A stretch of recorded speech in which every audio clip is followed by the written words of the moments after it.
Lately, TikTok has been filled with videos filmed at a location with special secrecy status. The only way to capture such footage is to float past the place on a boat, and then you might have a shot at seeing the enigmatic island. Those few brave enough to get closer spotted something unusual. On the island, monkey gangs are running wild, and on the sandy shore there are signs warning, "Do not feed, approach, disturb, molest, or injure the animals." The signs also state that violators will be held, prosecuted. Only scientists catch the animals and then take them away to an unknown destination. What terrible secret about America do these videos reveal? I've already figured it out. Just need to have a coffee and I'll tell you everything. It's truly fascinating because this information came to light only thanks to TikTok videos. At least that's what the articles say.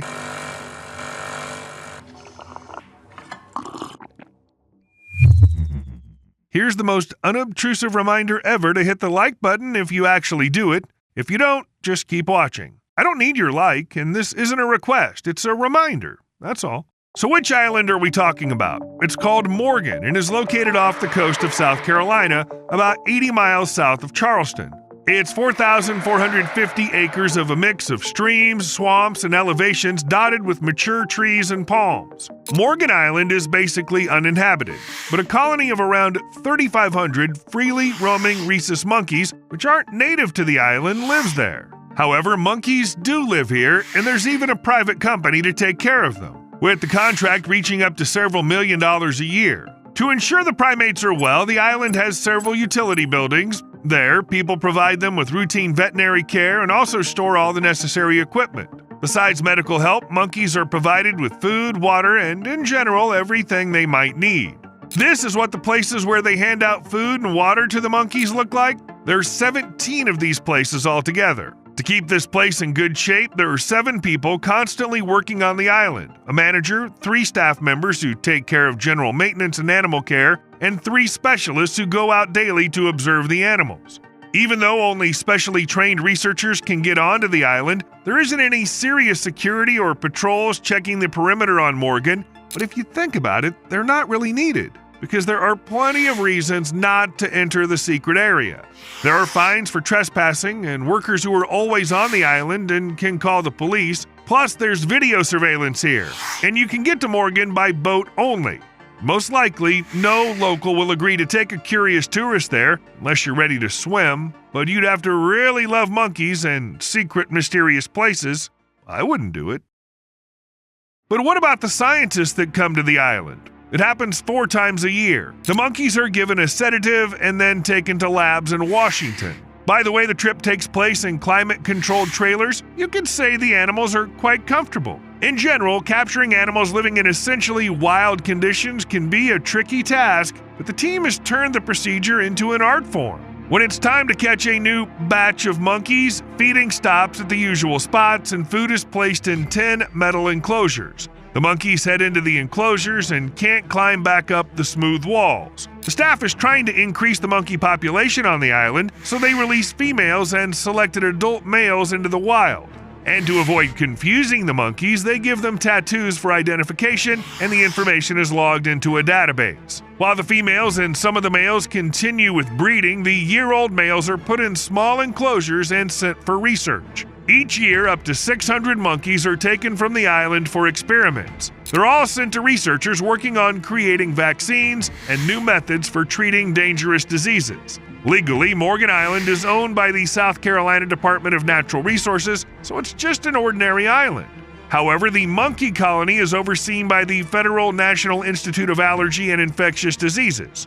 Feel how serious this is? This is why there's a curtain of secrecy that can only be lifted with drones. For example, you can notice that there's a dock on the island where researchers can approach, pick up animals, and head to the labs. Rhesus monkeys are widely used in medical research because genetically and physiologically, they are very similar to humans. Our DNA is 94% identical. This is why studies on monkeys are crucial for developing vital preventative measures and treatments for the most serious diseases. True, the scientists who talked to the media didn't name any specific examples, but we know that the participants in these studies potentially contributed significantly to the progress in modern medicine.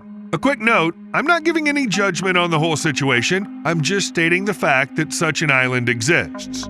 Of course, using animals as test subjects in medical research remains controversial and is often criticized, perhaps often for a good reason. But almost half of all biomedical research conducted in the US wouldn't even happen without the use of lab animals. It's clear that regular people are not allowed into these labs, but why can't you get onto Morgan Island? Actually, the reason is that they might disturb the population. It's even illegal to try landing on the shore. Maybe it's not only about taking care of the monkeys, but also about the contagious diseases they might transmit to humans through contact. Because when monkeys are taken from the island, they're exposed to diseases like Middle East respiratory syndrome, tuberculosis, and Ebola in laboratories. These are definitely not the diseases anyone would want to deal with. But the risk that one of the monkeys living on the island will pass some kind of Ebola to a human is not just minimal, it's non-existent. Because monkeys taken from Morgan are never returned. And on the island itself, as you remember, no research is conducted at all. So you won't get any lab-borne infections from the local monkeys. That doesn't mean they're safe. For example, it's known that the monkeys of Morgan Island are carriers of one of the herpes viruses, which can be dangerous to humans if transmitted to them. But there's a catch. Even though information about this pops up in various sources, it's hard to figure out how accurate it is. After all, the island is still closed to visitors. And I'm leaning towards the idea that the information about the virus is made up. The island workers claim that they regularly check all the monkeys to make sure they're not sick. Otherwise, the animals couldn't be used for research. Their bodies would be too weakened. But let's say that monkeys are safe from a medical standpoint, they're still animals that might attack a stranger. In captivity, rhesus monkeys aren't aggressive, but bad handling methods can trigger their aggression. Do you know how to handle monkeys? I don't. But the people living on the island are professionals who understand how and what to do. But an outsider can easily make a mistake.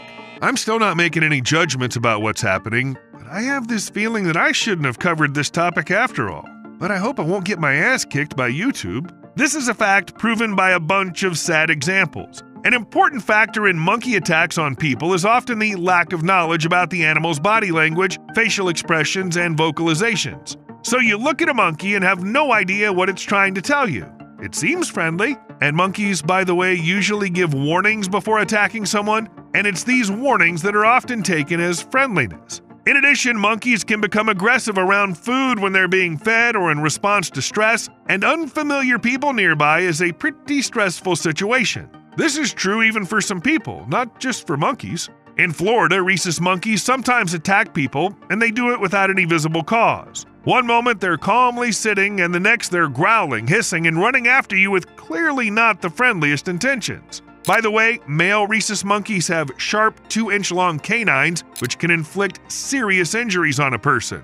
Nobody would want to be bitten by these. To be fair, people themselves can pose a danger to monkeys if the animals live on some isolated territory like an island. Any person who illegally ends up there could be a disease carrier. And then it's enough for just one monkey to get infected. In a closed space, the disease will spread quickly, and it could potentially wipe out an entire population. So it's clear what happens when people get on the island, but what about monkeys getting out? It turns out there are examples of that. In late April 2005, a 10-year-old monkey weighing about 20 pounds swam away from the shore of Morgan Island and was caught alive in a tree in the backyard of a house on a neighboring inhabited island. Basically, if the rhesus monkeys want to, they can easily get out because they're considered good swimmers. It's just that they don't like swimming long distances, but that's a matter of desire. And monkeys usually don't want to leave Morgan. There are no predators on the island, plenty of food and water. To trade all this for some unknown beyond the island, there needs to be a very strong reason. The island workers suggested that in 2005, the monkey probably escaped due to social reasons. Rhesus monkeys form social troops with a size ranging from 30 to 200 individuals. On Morgan Island, there are about 30 of these social troops, which constantly interact with each other. It's a natural process. After reaching maturity, males leave their original troops and join new ones to avoid inbreeding. So if a male can't join a new troop, he can't go back to his old one and just leaves the area. To leave the territory of Morgan Island, you need to swim. It seems that's exactly what happened to that monkey in 2005. From the animal's perspective, it wasn't just brave, it was very risky. It's about a 9-minute boat ride from the nearest land to the island, but since the monkey doesn't have a motor, the escape took a lot longer. Check out the monkey's persistence. The animal was caught about 7 miles away from home, and the workers on the island were very surprised that it managed to pull off something like that. By the way, they didn't send the escapee back to Morgan. Instead, they sent it to another monkey breeding center so it could still get a chance to fit in with the troop. So here's a perfectly logical question. How did rhesus monkeys end up on Morgan Island? Well, historically, it was uninhabited due to its location and distance from the mainland. But everything changed in 1979. It was then that 1,400 monkeys were sent to Morgan after a herpes outbreak at the Primate Research Center in Puerto Rico. Since then, even with primates being taken for scientific purposes, the population has expanded, by different estimates, to 3,500 to 4,000 wild monkeys. Before moving to Morgan Island, the monkey colony was located at the Caribbean Primate Research Center in La Parguera. They had real problems with herpes there. Free-roaming monkeys occasionally escaped, carrying viral infections, and this led to outbreaks among the local population. The authorities in Puerto Rico were very worried about this, and then South Carolina stepped in. The state just happened to have an uninhabited island available. That's where they brought the monkeys. Since then, they belong to the National Institute of Allergy and Infectious Diseases and are used for research and healthcare. However, that was just one of the reasons why rhesus monkeys were brought in and locked up on the island. The second one was more budgetary. As I already mentioned, these animals are best suited for all sorts of experiments, but they're not found anywhere in the New World. The range of rhesus monkeys is southern, central, and southeastern Asia, so animals were regularly imported to America. However, by the time the first individuals arrived on Morgan Island, the supply of monkeys to America had dwindled. Then India completely banned such exports, and the U.S. government decided that the country needed its own breeding program for rhesus monkeys. Morgan Island became one of those places. It was damn convenient, no need to spend money on building special facilities and all that, since Morgan had the perfect climate. Overall, that was a win-win for everyone. Except for the monkeys, that is. It should be said that Morgan Island is the largest of the 7 federal primate centers in the United States. But it's the only one where the monkeys move around freely and aren't restricted by anything except for the natural barrier of water. In this sense, rhesus monkeys on Morgan's Island are definitely luckier. Other centers are more like monkey farms where they raise them to later use them for science, and this is definitely a cause for animal protection groups to get involved. By the way, do you know how these primate research centers began? Welcome to another monkey island. It's fairly nearby, off the coast of Puerto Rico, and it's called Cayo Santiago. Rhesus monkeys have been living here for a few decades. There are about 1,800 of them, and the conditions are a natural lab, something between captivity and life in the wild. Basically, everything is quite similar. No entry for outsiders, scientists who periodically take animals for research. In short, it's the same as Morgan, just a different place. And the monkeys here aren't as big. And one more difference, the age of the place itself. The monkeys arrived here from India before the ban on shipments in 1938. And then I thought, rhesus monkeys were involved in experiments long before such centers appeared. How did they even end up with scientists? It turns out that earlier, biologists spent a lot of time chasing monkeys through the jungles of Asia and Africa. Monkeys versus storm.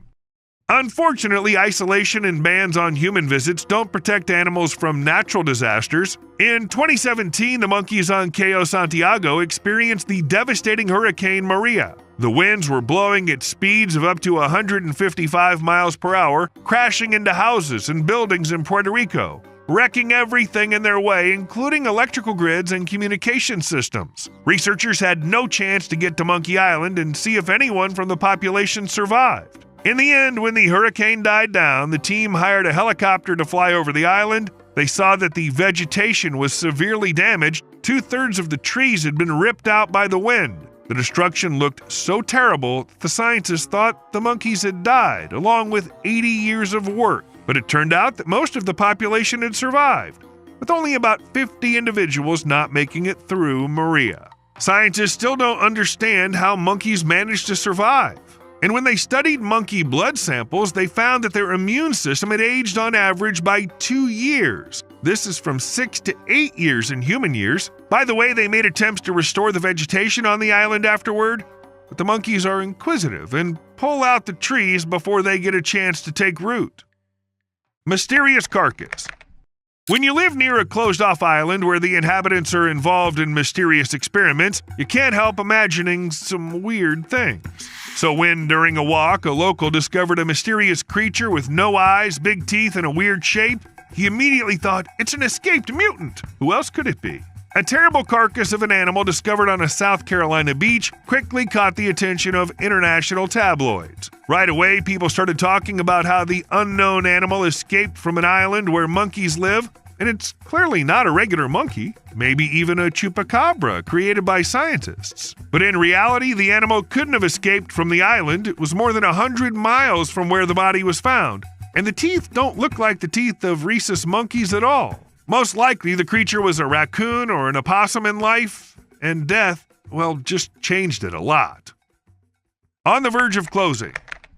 One of the members of the U.S. House of Representatives, Nancy Mace, has been dealing with the Morgan Island issue for many years. Her arguments are clear. The project should be shut down because such treatment of animals is unacceptable, especially since there are already alternatives to testing on monkeys. I can't say there's no common sense in Nancy's words. By the way, the most recent attempt to discuss closing the island was at the beginning of this year, but it didn't get anywhere. Not for now, anyway. You owe me a like, and I'll just hope the video works out fine.